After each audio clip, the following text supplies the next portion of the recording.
My name is Lacey McIntosh, and this is my presentation over Native American misappropriation in the American music culture.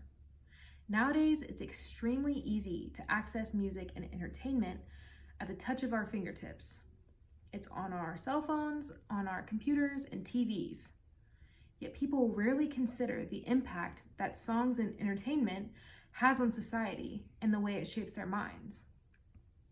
People have actually contributed to cultural misappropriation through the transference of misinformation that has existed since the beginning of American entertainment. This all began for Native Americans with Redface, which is a non-native musical performance with intentions to be perceived as Native American. This origin shaped American entertainment industries and culture.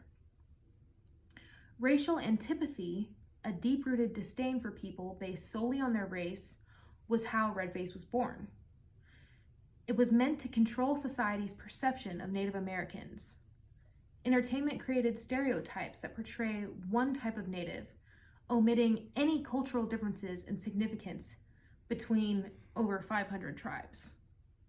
This was an attempt to whitewash the history of the Native American genocide so that people could distance themselves from the fact that natives were actual human beings. They created this image of an extinct, mystical, primitive being. In 1779, Major James Norris said, "Civilization or death to all American savages." While it's not the same in the 20th century, instead of literal death, it is figurative death of their culture. Idealized sympathy, when someone commiserates over an unrealistic Native American character, is just as damaging because it reinforces the savage stereotypes that were created out of racial antipathy. This attitude is strongly tied to American culture and the belief that their culture was/is primitive.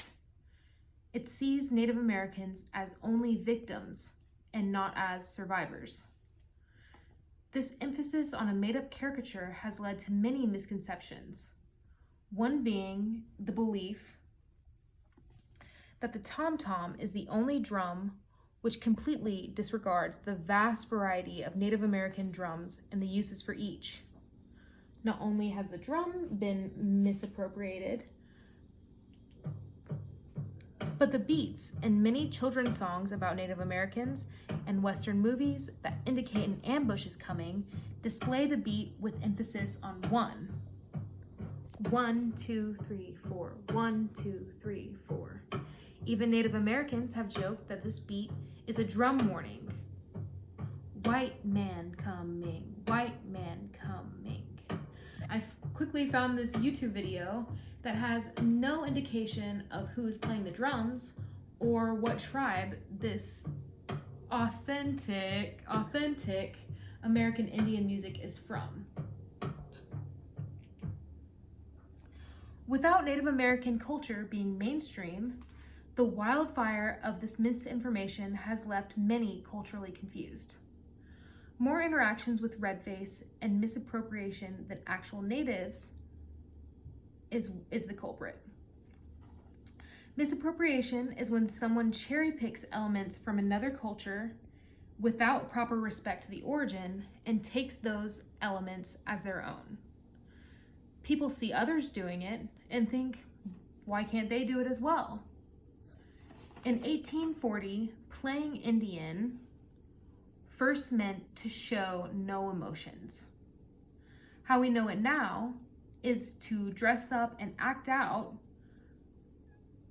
people's perception of what Native Americans or who they are. The perfect example of this is No Doubt's music video, Looking Hot. This is an example of Redface because she's impersonating a Native American woman. In this scene, she has feathers in her hair, she's wearing fringe pants, fringe boots.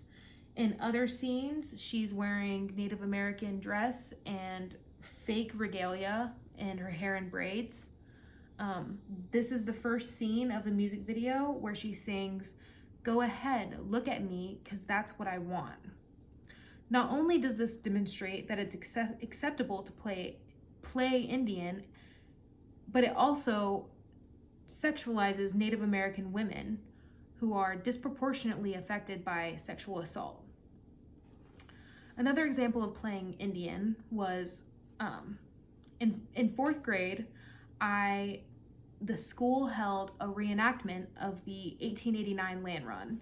We were put into two separate groups, settlers and Indians, and the people playing Indian sat out while the settlers ran and staked land in the back of the school. This is a really good example because Native American students seeing white kids play Indian is yet another example of misappropriation in American culture. Blackface is another example, and it's when white men dressed up as black caricatures and displayed the stereotypes with shallow feelings and foolish behaviors that were associated with African Americans. This created a distinction between race and class, and it's the same as red face because it is white people, the dominant culture, profiting off of the subordination of non-white people through cultural misappropriation. In 1961, Annette Funicello released the song Indian Giver, which means that someone will take back their gift or expect something of equal value to be given. This is a clear example of singing red face because, as you can see here, Annette is impersonating a Native American woman when she herself is white. She sings that she's on the war path, that she tiptoes to her little teepee. She uses the derogatory terms squaw and honest Injun, and you're just an Indian giver and you think it's smart. Tonto speak is seen in the song, What Heat Big Smoke No Flame. This dehumanizes and denounces Native men by reducing them to a stereotypical generalization. The overall effects of Native American misappropriation in American culture has a serious impact on the identity development of Native American children and Native American culture. Cultural understanding will be brought about by Native American culture being infused into mainstream media.